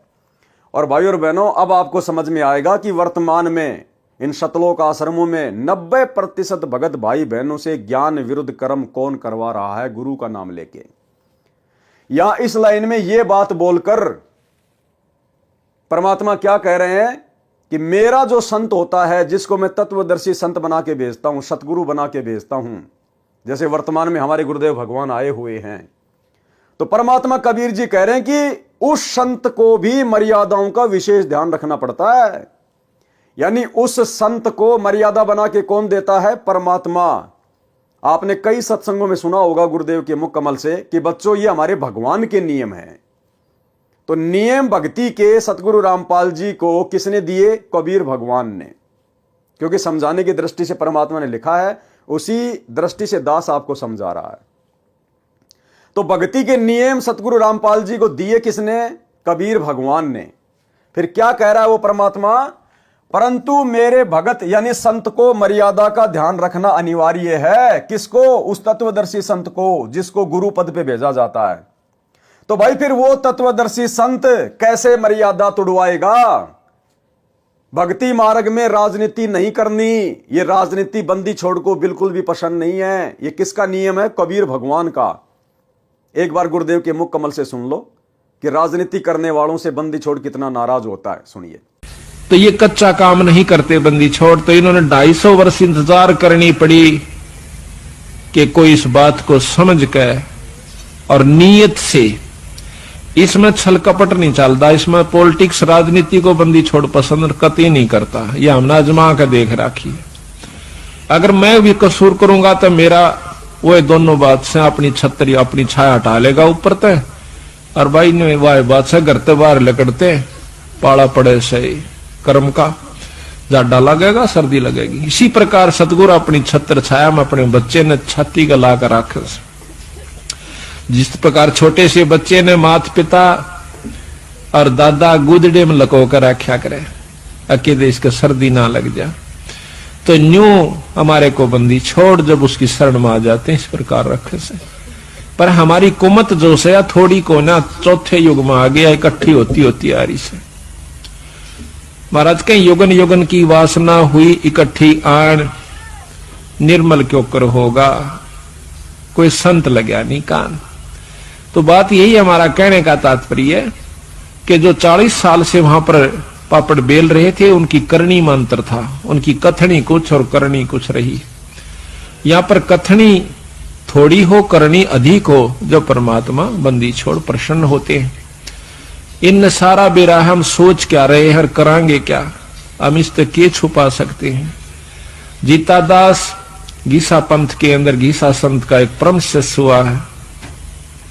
वो कहते हैं अपने गुरु को परमात्मा स्वरूप समझ कर चले, तो वो कहते हैं कि मेरे पर्दे के महरमी पिया जी, अपने गुरु को कहते हैं, और आपसे कहां लको लो जिया जी, पर्दे तक के आप मेरे जानने वाले हो, ई बाप तो मैं के छुपा सकता हूं मालिक। तो इस प्रकार हमारा भाव बना रहे कि हम ईश्वर से कुछ नहीं छुपा सकते, वो सारी जानते हैं। तो सतगुरु रामपाल जी को ये राजनीति ना करने का, राजनेताओं के तलवे ना चाटने का, फालतू में राजनेताओं का समर्थन ना करने का, ये आदेश किसने दिया? ये नियम किसने बना के दिया? कबीर भगवान ने। उसके बाद गुरुजी ने हमारे को दिया। तो नियम किसका हुआ? भगवान का। और भगवान क्या कह रहा है? परंतु मेरे भगत यानी संत को मर्यादा का ध्यान रखना अनिवार्य है। अब यदि हिसार जेल से सतगुरु रामपाल जी ने ही 2019 में कांग्रेस के तलवे चाटने का और 2024 में नरेंद्र मोदी के यानी बीजेपी के तलवे चाटने का आदेश हिसार जेल से दिया है सतलोक आश्रम मैनेजमेंट हरियाणा को, तो फिर सतगुरु रामपाल जी ने तो कबीर जी की मर्यादा तोड़ दी, और कबीर जी की मर्यादा तोड़ दी तो कबीर जी का जो कनेक्शन है संत रामपाल जी से हट गया, कट गया। फिर संत रामपाल जी भक्तों को कैसे लाभ दे देंगे? तो भाई और बहनों, हम तो कभी सौपन में भी नहीं सोच सकते ये बात है कि हमारे गुरुदेव भगवान इस प्रकार के घटिया आदेश अपने बच्चों को देंगे। तो ये आदेश कौन दे रहा है? गंदी राजनीति का, स्टेडियम बनवाने का। क्योंकि कबीर भगवान का क्या नियम है कि भक्तों ने तो वीडियो गेम भी नहीं खेलना, भक्तों ने ताश भी नहीं खेलना। फिर सतगुरु रामपाल जी अपने कबीर भगवान के द्वारा दिए गए नियमों को संगत से कैसे तुड़वाएंगे? स्टेडियम बनवा के, आश्रम में हॉस्पिटल खुलवा के, गुंडों की सीबीआई जांच करवा के, जाट आरक्षण में भक्तों को बैठा के, जगत वालों की धर्मशाला में करोड़ों रुपया भक्तों का बर्बाद करवा के। तो अब आप लोगों को समझ में आ जाना चाहिए कि भक्ति नियम क्या है, और गुरुजी के नाम की आड़ में भोली भाली संगत से ये कर्म फुड़वाने वाला काम बीच में कौन कर रहा है? काल प्रेरणा से गुरुजी का परिवार, गुरुजी के बेटा बेटी भाई बंधु रिश्तेदार, आपके कोऑर्डिनेटर। क्योंकि ये गुरुदेव भगवान के कर कमल से लिखे गए लेख हैं। क्या कह रहे हैं गुरुदेव? यानी वो कबीर परमात्मा फिर क्या कह रहा है? परंतु मेरे भगत यानी संत को मर्यादा का ध्यान रखना अनिवार्य है। किसके लिए कह रहे हैं? अपने द्वारा भेजे गए संत के लिए, कि उसको भी मर्यादाओं का ध्यान रखना अनिवार्य है। तो बताओ भाई साहब, फिर ये परम संत कैसे अपने भगवान की मर्यादा तुड़वाएगा हम भक्तों को इस प्रकार के आदेश देके? तो आदेश कौन दे रहा है वर्तमान में इनके नाम की आड़ में? ये कलयुगी काल प्रेरित गुरुदेव का परिवार। संत भली बुरी यानी राग द्वेष के आधार पर लाभ हानि नहीं करते। अब बताओ, गुरुजी की 2019 में भाई बीजेपी वालों से क्या दुश्मनी थी? क्योंकि यहां तो परमात्मा कहते हैं कि जो मेरा तत्वदर्शी संत होता है वो किसी से राग द्वेष के आधार पर उनके साथ में छल कपट नहीं करता। तो बताओ फिर सतगुरु रामपाल जी की 2019 में बीजेपी वालों के साथ में क्या अनबन थी, क्या राग द्वेष ईर्ष्या थी, जो सतगुरु रामपाल जी ने 2019 में कांग्रेस का समर्थन करने का आदेश दे दिया होगा? और वर्तमान 2024 में कांग्रेस वालों से क्या अनबन हो गई, क्या राग द्वेष ईर्ष्या मन में आ गई, जो वर्तमान में नरेंद्र मोदी के तलवे चाटने के आदेश संगत को दे दिए? तो परमात्मा तो कह रहे हैं कि मेरा जो भेजा हुआ संत होगा वो राग द्वेष के आधार पर किसी के साथ में कुछ भी छलबल नहीं करेगा। तो बताओ फिर ये घटिया राजनीति के आदेश कौन दे रहा है वर्तमान में? भैया, काल और दयाल दोनों एक्टिव हैं, सूक्ष्म रूप में दोनों अपना खेल खेल रहे हैं। काल सतलोक आश्रम मैनेजमेंट हरियाणा के अंदर घुसा हुआ है, और सतगुरु सत्य प्रेरणा करके अपने सत्सेवक बच्चों के माध्यम से संदेश से दिलवा रहे हैं। संत भली बुरी यानी राग द्वेष के आधार पर लाभ हानि नहीं करते। यदि संत किसी को द्वेष के कारण श्राप देते हैं या सिद्धि से हानि करते हैं तो उसके जिम्मेदार वे स्वयं होंगे। और भाई, हमारे गुरुदेव भगवान कैसे ऐसी गलती कर सकते हैं? जैसे ऋषि दुर्वासा भी परमात्मा के भगत थे, उस समय संत को ऋषि कहा जाता था। ऋषि दुर्वासा ने द्वेषवश राजा अम्बरीश भगत के ऊपर सिद्धि से सुदर्शन चक्र छोड़ा। राजा अम्बरीश निर्दोष थे। सुदर्शन चक्र ने भगत अम्बरीश के चरण छुए तथा उल्टा फिरकर दुर्वासा को मारने के लिए चला। दुर्वासा भय मानकर सिद्धि से उड़कर भागा, इंद्र के लोक में गया, शिवजी व ब्रह्मा जी के लोकों में गया, परंतु किसी ने शरण नहीं दी। भगत अम्बरीश विष्णु जी का उपासक था, जिस कारण शर्म के मारे दुर्वासा ऋषि श्री विष्णु जी के पास जाना नहीं चाहता था।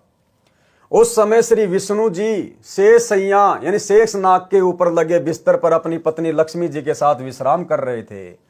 परमात्मा कबीर जी ने, कौन परमात्मा कबीर जी? सतगुरु रामपाल जी भगवान ने, परमात्मा कबीर जी ने श्री विष्णु जी का रूप धारण किया और 88,000 ऋषियों तथा 33 करोड़ देवताओं की सभा बुलाई। एक क्षण में परमात्मा ने अलग से विष्णुपुरी रच दी, विष्णुपुरी, और 33 करोड़ देवी देवता 88,000 ऋषि बैठा दिए अपने सामने एक सेकंड में। परमात्मा कबीर जी ने श्री विष्णु जी का रूप धारण किया और 88,000 ऋषियों तथा 33 करोड़ देवताओं की सभा बुलाई। स्वर्ग में यह कार्य सिद्धि शक्ति से, मानसिक प्रेरणा से होता है। जैसे वर्तमान में मोबाइल फोन से सेकंडों में सूचित किया जाता है, वीडियो कॉन्फ्रेंस से भी सब वार्ता की जाती है। देवताओं की टेक्निक पृथ्वी लोक से लाख गुना अधिक कारगर है। दास साहब सभी भाई बहनों को पहले से ही बोलता आ रहा है वीडियो में कि देवताओं की जो विज्ञान है इस पृथ्वी लोक की विज्ञान से लाखों गुना उत्तम है। और इन देवताओं की विज्ञान से सतलोक की विज्ञान अनंत करोड़ गुना उत्तम है। तो सोचिए सतलोक में क्या टेक्निक होगी। सबके सामने परमात्मा ने ऋषि दुर्वासा को धमकाया कि भक्ति की मर्यादा में रहो, अमरीश भगत से क्षमा मांगो, वे ही आपकी जान बचा सकते हैं। दुर्वासा मरता क्या न करता, भगत अमरीश के दरबार में गए, चरण पकड़कर जीवन की रक्षा मांगी, तब जान बची।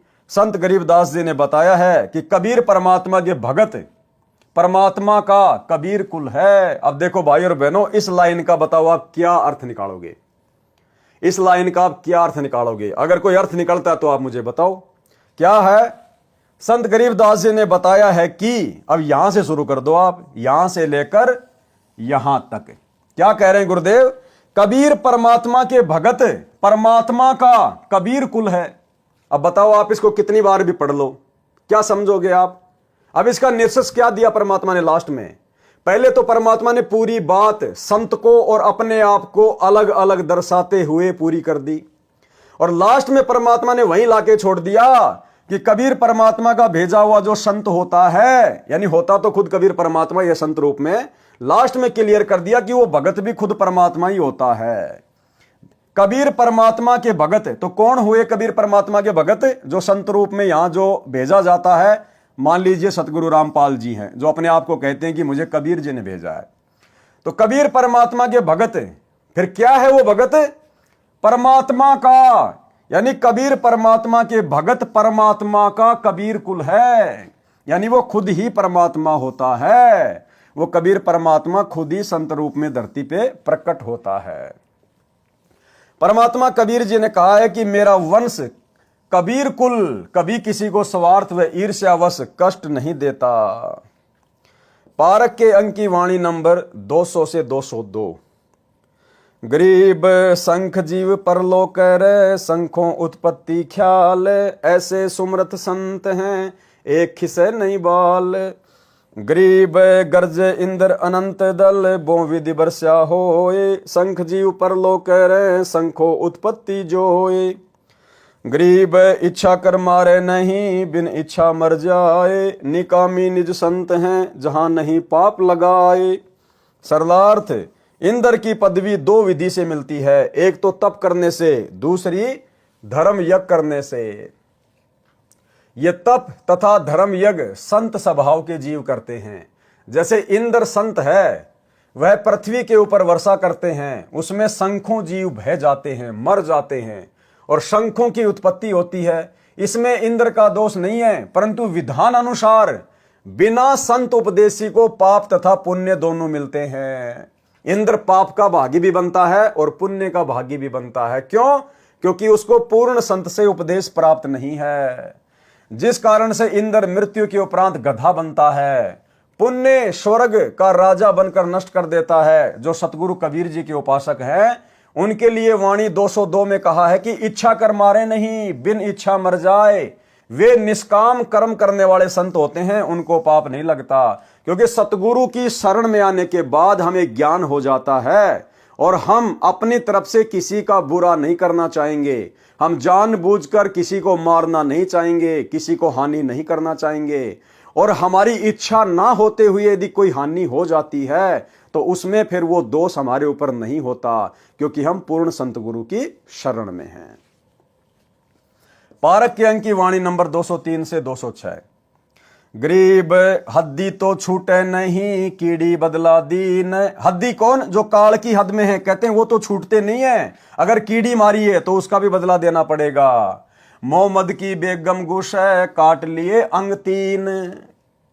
हजरत मोहम्मद जी के बारे में फिर समझाया गया है कि कैसे उसकी बेगम ने, उसकी औरत ने उसके शरीर के 3 अंग कटवा दिए। गरीब बरसे तरक डूबी दे, त्यारे तीनों लोक, ऐसे हरिजन संत हैं सौदा रोकम रोक। गरीब बेहतर अक्षुणी शैकरी चुणक ऋषिश्वर देख कपिल सिंगारे सघड़ के लागे पाप अनेक गरीब द्वादश कोटि 99 गोरख जनक विदेह है यो तारे यो डोब दे या मैं नहीं संदेह। सरलार्थ इस वाणी का गरीब हद्दी तो छूटे नहीं कीड़ी बदला दीन और मोहम्मद की बेगम गुशे काट लिए अंश 3। इस वाणी में हजरत मोहम्मद जी के विषय में वर्णन है जो माया के ग्रंथ की वाणी नंबर 3 के सरलार्थ में लिखा है, जो इस प्रकार है। हजरत मोहम्मद यानी मुसलमान धर्म का प्रवर्तक एक स्त्री के साथ अवैध संबंध बनाकर पाप के भागी बन गए थे। उनकी पत्नी बड़े घराने से थी। कौन? बेगम खदीजा। उनकी पत्नी बड़े घराने से थी जो बहुत पैसे वाली धनवान थी। उसकी उस क्षेत्र में बहुत चलती थी। धन के प्रभाव से लोग उसकी आज्ञा का पालन करते थे। नौकर भी रखती थी। जब हजरत मोहम्मद दूर क्षेत्र में प्रचार करने जाने लगा तो उसकी पत्नी खदीजा ने कहा था कि किसी अन्य स्त्री के चक्कर में न पड़ना। यदि ये गलती की तो तेरे को सजा दी जाएगी। मोहम्मद ने शर्त स्वीकार कर ली। दूर स्थान पर मुसलमान धर्म का प्रचार करते समय आदि माया की प्रेरित सुंदर स्त्री जो विधवा थी, आदि माया के द्वारा प्रेरित सुंदर स्त्री। इसी प्रकार से जब हम त्रिकुटी पे जाएंगे तो वहां भी दुर्गा के द्वारा प्रेरित की गई जो 72 करोड़ उर्वशियां हैं वो हमें इसी प्रकार से ठगेंगी, हमारा आध्यात्मिक रूप से पतन करने का प्रयास करेंगी। तो जब हजरत मोहम्मद जी ज्ञान प्रचार करने के लिए दूर देश में गए तो वहां पर आदि माया की प्रेरित सुंदर स्त्री जो विधवा थी मोहम्मद के संपर्क में आई, मुसलमान बन गई। दोनों का अवैध संबंध भी हो गया। खदीजा को उसके नौकरों ने बताया तो खदीजा ने मोहम्मद को बुलाकर सजा दिलाई। क्या सजा दिलाई? मोहम्मद का लिंग आगे से मूछें तथा सिर की चोटी कटवाने का आदेश नौकरों को दिया। ये वर्तमान में मुसलमान धर्म में जो परंपरा पड़ी हुई है सुन्नत करने की, मूछें छोटी छोटी रखने की और सर पर टोपी पहनने की, यहां से शुरुआत हुई है इन 3 चीजों की जो इन्होंने अपने धर्म का प्रतीक बना लिया। क्या था वो कारण? हजरत मोहम्मद दूर देश में मुस्लिम धर्म का प्रचार करने के लिए गए हुए थे और खदीजा ने पहले कह दिया था कि किसी दूसरी स्त्री के संपर्क में मत आ जाना वरना सजा मिलेगी। तो मोहम्मद ने कहा कि ठीक है, ऐसा मैं नहीं करूंगा और यदि मैं करूंगा तो मैं सजा का भागी बनूंगा। नौकरों ने बता दिया आके कि ऐसे ऐसे एक विधवा के साथ मोहम्मद जी के संपर्क हो चुके हैं, शारीरिक मिलन हो चुका है। जब हजरत मोहम्मद जी वापस आए तो खदीजा ने क्या कहा? मोहम्मद जी का लिंग आगे से मूछे तथा सिर की चोटी कटवाने का आदेश नौकरों को दिया। नौकरों ने मूछे तथा चोटी काट दी परंतु लिंग नहीं काटा। लिंग की कुछ खाल चमड़ी जो आगे के भाग पर होती है वो काट दी और खदीजा को बता दिया कि आपके आदेश अनुसार सजा दे दी है। मूछे व चोटी तो स्पष्ट कटी दिखाई दे रही थी। यानी पहले मुसलमान भी हिंदुओं की तरह लंबी लंबी चोटी रखा करते थे। एक खदीजा ने कटवाई सजा के तौर पर। उस कटी हुई चोटी को छुपाने के लिए हजरत मोहम्मद ने फिर टोपी पहननी शुरू कर दी और वर्तमान में फिर आगे चलकर पूरे मुसलमान समाज ने अपना ली। मूछे व चोटी तो स्पष्ट कटी दिखाई दे रही थी। सभा में लिंग की खाल दिखाई गई और मोहम्मद फिर से प्रचार के लिए चला गया। मोहम्मद की पत्नी खदीजा अब निश्चिंत थी कि कहीं भी जाए लिंग तो कट ही चुका है। जब दूर देश में अपने मुसलमान अनुयायियों में गया तो ये हुलिया देखकर कारण जानना चाहा। अब मोहम्मद जी फिर से प्रचार पर निकल गए। चोटी कट गई तो शर्म के मारे टोपी पहन ली। आगे से मूछे खदीजा ने सजा के तौर पर कटवा दी और उनके लिंग की जो खाल थी वो काट दी गई थी। तो जब वापस गए वो प्रचार करने तो उनके भक्तों ने कहा जो मुसलमान बन चुके थे कि गुरुजी आपने ये क्या कर लिया? सर पर आपने टोपी क्यों पहन ली और मूछें क्यों कटवा ली गुरुजी आपने? अब हजरत मोहम्मद ने सच्चाई तो बताई नहीं बेइज्जती के डर से और ये कह दिया कि भैया ये हमारे धर्म की पहचान है, ये अल्लाह का आदेश है। जो ऐसा नहीं करेगा वो अल्लाह को प्यारा नहीं होगा, वो अल्लाह का विशेष बंदा नहीं होगा। फिर हम क्या मुसलमान हैं अगर हम इतनी भी कुर्बानी नहीं दे सकते अल्लाह के लिए। फिर धीरे धीरे आगे चलकर ये मुसलमान धर्म की निशानी बन गई। सभा में लिंग की खाल दिखाई गई और मोहम्मद फिर से प्रचार के लिए चला गया। मोहम्मद की पत्नी खदीजा अब निश्चिंत थी कि कहीं भी जाए लिंग कट चुका है। जब दूर देश में अपने मुसलमान अनुयायियों में गया तो ये हुलिया देखकर कारण जानना चाहा, तो मोहम्मद ने बताया कि हमने अपने धर्म की अलग पहचान बनानी है। जो सच्चा मुसलमान होगा वह तो अल्लाह के लिए ये 3 वस्तु तो क्या सिर भी कटा लेगा, जो नकली होगा वह ऐसा नहीं कर सकेगा। अब आपने देखना है कि अल्लाह का आदेश मानना है या नहीं। ठीक इसी प्रकार इसी फॉर्मूले पर वर्तमान में सतलोक आश्रम मैनेजमेंट हरियाणा चल रहा है। अपनी तरफ से मनमाने भक्ति विरुद्ध आदेश देगा, संगत में पीले पर्चे निकालेगा। गुरुजी का आदेश है कांग्रेस को वोट देना है, गुरुजी का आदेश है बीजेपी का वोट देना है, गुरुजी का आदेश है स्टेडियम बनाना है, जाटों का भवन बनवाना है, गुंडों की सीबीआई जांच करनी है, जाट आरक्षण का समर्थन करना है, अन्य प्रकार की बकवादें। और संगत को डराता है कि जो भगत गुरुजी का आदेश नहीं मानेगा, पीला पर्चा नहीं मानेगा, वो काई का गुरुजी का भगत है, उसकी आश्रम में नो एंट्री कर दी जाएगी, उसको आश्रमों में नहीं घुसने दिया जाएगा, उसका कहीं नाम शुद्ध नहीं किया जाएगा। ये तो गुरुजी की लीला है भाई। जो गुरु वचन पे डट गए कट गए फंद 84 के। अगर हम गुरुजी के इन वचनों को नहीं मानेंगे, इन आदेशों को नहीं मानेंगे, हम काहे के भगत हैं। अब भगत बेचारे डर जाते हैं और वो फिर उन पीले पर्चों को, मनमाने आदेशों को गुरुजी का आदेश मान के फॉलो कर लेते हैं। तो इसी प्रकार से हजरत मोहम्मद ने भी अपने भक्तों के बीच में अल्लाह का डर बैठा दिया, जैसे आश्रम वाले पीले पर्चे दिखा के गुरुजी का डर बैठा रहे हैं कि तुम काहे के मुसलमान हो। सच्चा मुसलमान तो अल्लाह के लिए अपनी गर्दन भी कटवा लेगा। फिर चोटी कटवाना, मूंछ कटवाना और सुन्नत करवाना कौन सी बड़ी बात है। सभी मुसलमानों ने अल्लाह का आदेश समझ के कटवाना शुरू कर दिया। इसी तर्ज पे आज सतलोक आश्रम मैनेजमेंट हरियाणा चल रहा है। तो मोहम्मद जी ने बताया कि हमने अपने धर्म की अलग पहचान बनानी है। जो सच्चा मुसलमान होगा वह तो अल्लाह के लिए ये 3 वस्तु तो क्या सिर भी कटा लेगा, जो नकली होगा वह ऐसा नहीं कर सकेगा। अब आपने देखना है कि अल्लाह का आदेश मानना है या नहीं। अब आपने देखना है कि अल्लाह का आदेश मानना या नहीं। ठीक यही शब्द है कि अब आपने देखना है। सतलोक आश्रम मैनेजमेंट हरियाणा का सारनामी भगत नवीन सोनीपत वाला, जिसको आश्रम में प्रधान जी कहते हैं, और महेंद्र का 1 नंबर का चमचा। और जब परमात्मा ने 7 संगतियां शुरू करवाई, संगत को ज्ञान आधार से धीरे धीरे समझवाना शुरू किया, तो इनको खलबली मच गई। 2016 की ये ऑडियो है नवीन सोनीपत वाले की। और संगत में क्या आदेश पारित कर दिया कि हमारे को गुरुजी ने कह दिया है और हमारे को गुरुजी ने लेटर में लिख के भी दे दिया है कि महेंद्र जो मेरा छोटा भाई है, वो संगत में जो भी आदेश देगा वो मेरा ही आदेश माना जाएगा। और यदि महेंद्र मेरे से पूछे बिना कोई अपना आदेश देता है तो वो भी परमात्मा का ही आदेश माना जाए। तो फिर नवीन सोनीपत वाला कह रहा है कि अब आपने देखना है। यहां पर हजरत मोहम्मद जी ने कहा ना कि अब आप लोगों ने देखना है, तो नवीन सोनीपत कह रहा है कि अब आप भक्तों ने देखना है कि कमाल की तरह गुरुद्रोही बन चुके उस पवन की बातों को ज्यादा महत्व देना है या गुरुजी की बातों को महत्व देना है। हमारे लिए महेंद्र जी का आदेश गुरुजी का आदेश है, और महेंद्र जी गुरुजी से पूछे बिना भी आदेश दें तो भी हमने गुरुजी का यह आदेश मानना है। अब हमने और क्या चाहिए।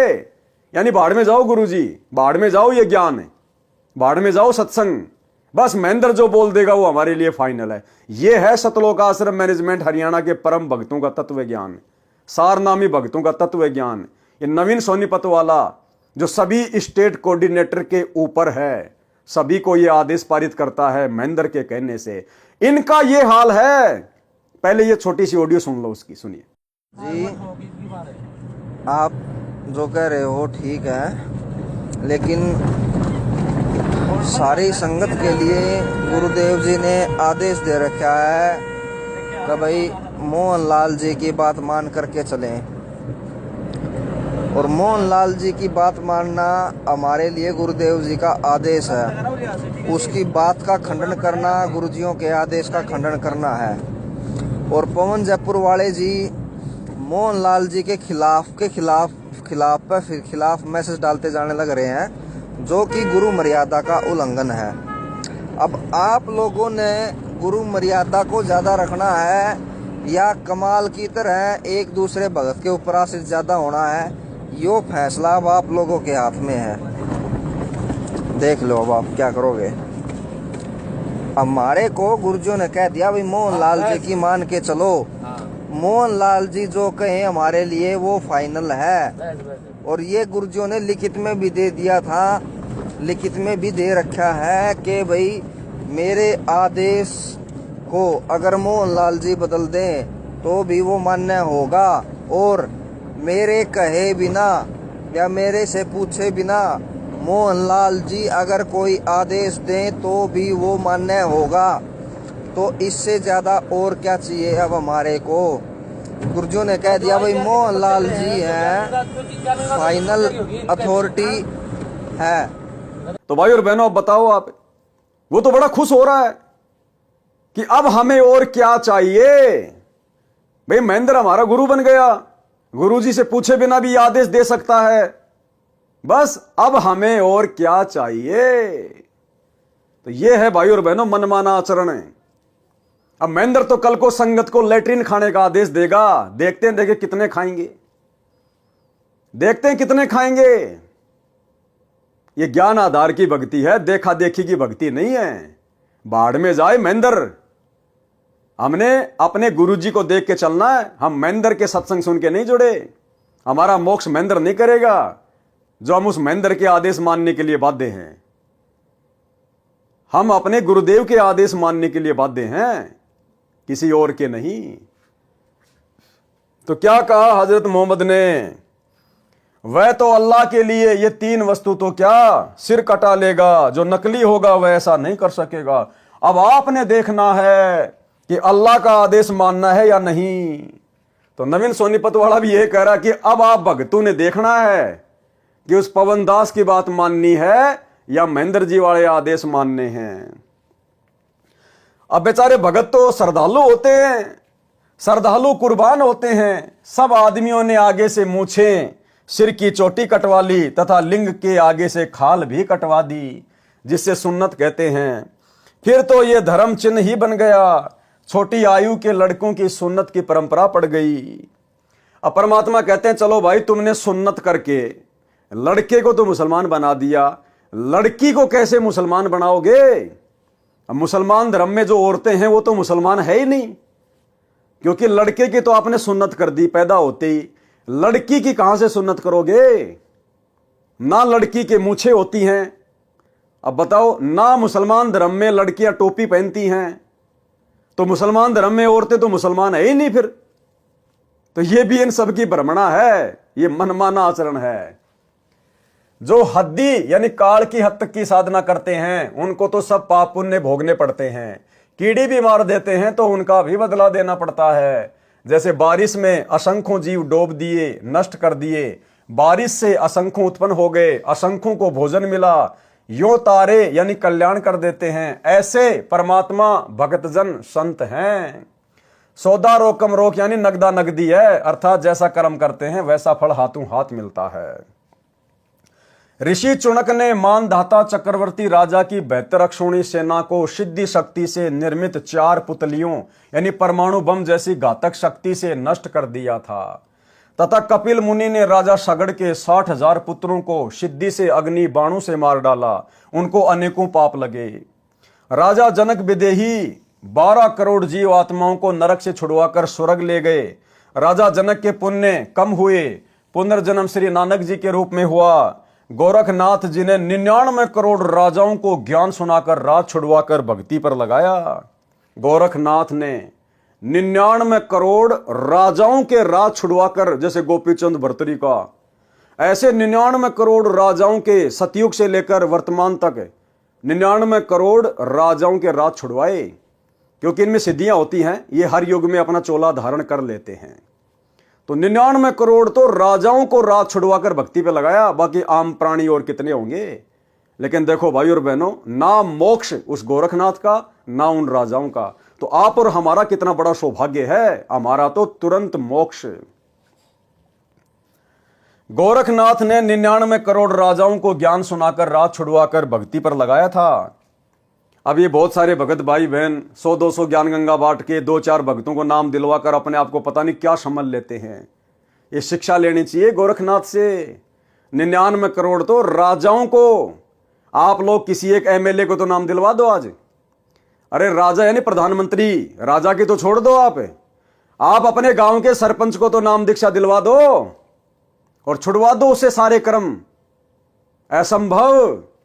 फिर किस बात का घमंड, किस बात का अहंकार अपने ज्ञान प्रचारक होने का।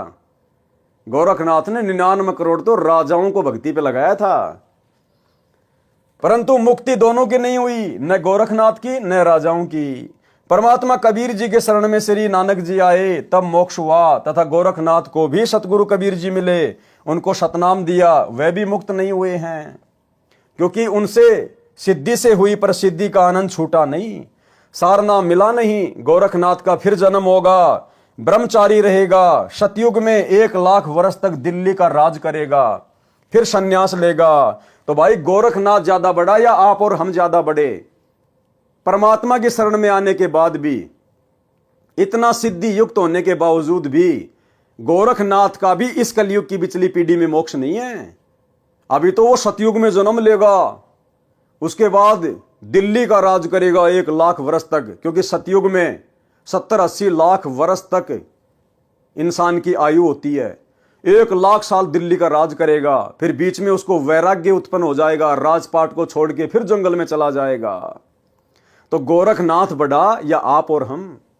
इसलिए परमात्मा कहते हैं, गोरख से ज्ञानी घणे, सुखदेव जति जहान, और सीता सी बहुत भारिया, भाई संत दूर स्थान।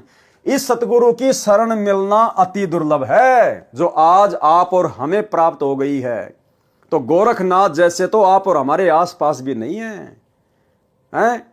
और हम 2 कोड़ी के राजनेताओं की रैलियों में उनके तलवे चाटते हैं, 2 कोड़ी के राजनेताओं का समर्थन करने के लिए उसकी रैलियों में जाते हैं। तो हम भगत कहां समझ पाए अपने आप को, कहां हम अपने सतगुरु को और उनकी भक्ति को समझ पाए? परंतु भक्ति कलयुग के इस समय में ही होगी, यदि पूर्ण सतगुरु मिल गया तो, अन्यथा फिर किसी अन्य जन्म में परमात्मा कबीर जी की विशेष कृपा से ही मोक्ष मिलेगा। ऐसे तारने के उद्देश्य से भक्ति पर लगा देते हैं, समाधान पूर्ण न मिलने से सब काल जाल में ही रह जाते हैं, यह डोब देते हैं, यानी नष्ट कर देते हैं। दुर्भिक्ष अर्थात अकाल का प्रकरण है। तो भाई और बहनों, आज के वीडियो में हम केवल इतना ही लेंगे, और प्रत्येक वीडियो में हमें गुरुदेव भगवान के आशीर्वाद से बहुत कुछ अध्यात्म के विषय में जानने समझने को सीखने को मिल रहा है। और हम भाई बहन अपने गुरुदेव से प्रार्थना करके कोशिश करें कि हम गुरुदेव के कर कमल से लिखित इन पुस्तकों में जो शिक्षाएं हैं, क्योंकि भाई और बहनों, ये आप और हमारा फाइनल रिवीजन चल रहा है। फाइनल रिवीजन, जैसे परीक्षा से पहले टीचर बच्चों को रिवीजन करवाता है, इसी प्रकार से परमात्मा अपने सत्सेवक बच्चों के माध्यम से ये फाइनल रिवीजन करवा रहे हैं कि अभी तक यदि हमने गुरु को नहीं समझा, कोई बात नहीं, मर्यादाओं में हेराफेरी कर दी, कोई बात नहीं, लेकिन अब हमने हर प्रकार से मर्यादित होकर गुरु को इष्ट मानकर और एकमात्र टारगेट मोक्ष को लेकर भक्ति मार्ग पर चलना होगा। अब यदि हमने गफलत कर दी तो भाई युग परिवर्तन का समय बहुत निकट है, दिन प्रतिदिन दुनिया मौत की तरफ बढ़ रही है। उस समय परमात्मा फिर अमर्यादित भक्तों की रक्षा नहीं करेगा। हां, यदि उनकी भक्ति से, उनके पुण्यों के कारण, उनकी संचित पुण्य कर्मों की बैटरी के कारण यदि उनकी रक्षा होती है तो होती है, अन्यथा सतगुरु अपनी तरफ से उस समय किसी की कोई सहायता नहीं करेगा। जैसा हमने गुरु की गैर हाजिरी में 2014 बरवाला कांड के बाद जैसा हमने भक्ति मार्ग पर बीज बोया है और जैसी हमने उसकी रखवाली करी है यानी मर्यादा निभाई है, उसी आधार से भाई फल प्राप्त होगा। तो ये फाइनल रिवीजन चल रहा है। सत्सेवक भाई बहन किसी भी प्रकार की गफलत करने की अपने दिलो दिमाग से निकाल दें, नहीं तो परमात्मा फिर ऐसी जगह बैठा देगा, असंख्य युगों तक हम इनके दर्शन भी नहीं कर पाएंगे। तो भाई और बहनों, बहुत सोचकर समझकर संभलकर हमने भक्ति मार्ग पर एक एक कदम फूक फूक के रखना है। ये हमारा अंतिम जन्म होना चाहिए, अंतिम जन्म। दोबारा जन्म लेने की हम शौपन में भी ना सोचें, तब गुरुदेव भगवान दया बख्शेंगे। और यह तभी संभव है जब हमें आत्म कल्याण की तड़फ होगी, चिंता बनेगी, और चिंता बनेगी ज्ञान से, और ज्ञान हृदय में टिकेगा मर्यादा से, और मर्यादा निभाई जाएगी भय से, और भय बनेगा गुरु जी के ज्ञान से। गोल गोल चक्कर है। अंत में ज्ञान को आधार बनाना पड़ेगा, गुरु को इष्ट मानना ही पड़ेगा, साध संगति से जुड़ना ही पड़ेगा। अन्यथा आपके भक्ति रूपी मटके में जो छेद हो रखा है भाई, वो छेद नहीं रुकेगा साध संगति के बिना। ये पंचर तो साध संगति में ही लगेगा। तो भाई और बहनों, आज की वीडियो में केवल इतना ही। कल रात्रि 8 बजे सभी भाई बहन फिर से लाइव जुड़िए। तब तक गुरुदेव भगवान हम सबको आज्ञा दे, इजाजत दे, आशीर्वाद दे। बंदी छोड़ सतगुरु रामपाल जी भगवान की जय हो।